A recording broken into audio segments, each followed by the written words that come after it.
Bengaluru Rameswaram cafe குண்டுவெடிப்பு சம்பவத்தில் மேலும் ஒருவர் கைது.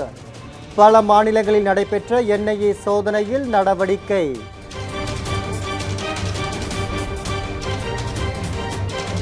அதிமுக ஆட்சிக்கு வந்தவுடன் புதிய தலைமை செயலக கட்டட வழக்கு குறித்து உச்சநீதிமன்றத்தில் மேல்முறையீடு செய்வோம். அதிமுக பொதுச் செயலாளர் எடப்பாடி பழனிசாமி உறுதி.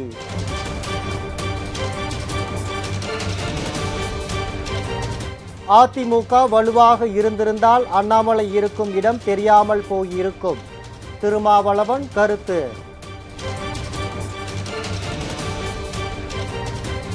திமுகவின் பொய் வாக்குறுதிகளை மக்கள் இனிமேலும் நம்ப மாட்டார்கள்.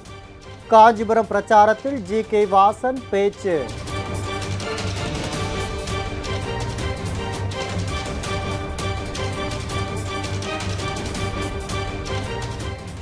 தேர்தலில் போட்டியிட பணம் இல்லை என நிர்மலா சீதாராமன் கூறிய விவகாரம்.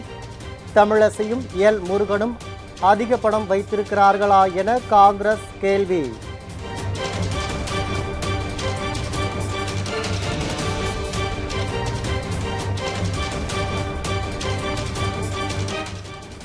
தமிழகத்தில் 39 தொகுதிகளுக்கான வேட்புமனுக்கள் மீதான பரிசீலனை நிறைவடைந்தது.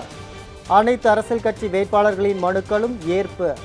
சனிக்கிழமை இறுதி பட்டியல் வெளியாகிறது.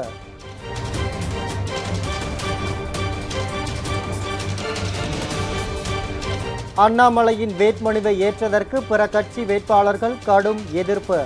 டிடிவி தினகரன், கலாநிதி வீராசாமி, செல்வ கணபதி மனுக்களும் கடும் ஆட்சேபனைக்கு பிறகு ஏற்கப்பட்டது.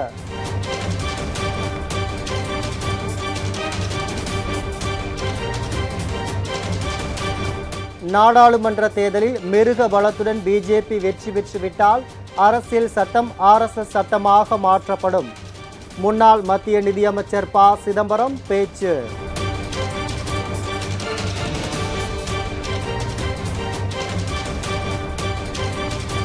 மத்தியில் மலரட்டும் திராவிட மாடல் ஆட்சி எனும் புத்தகத்தை வெளியிட்டார் முதலமைச்சர் மு.க. ஸ்டாலின்.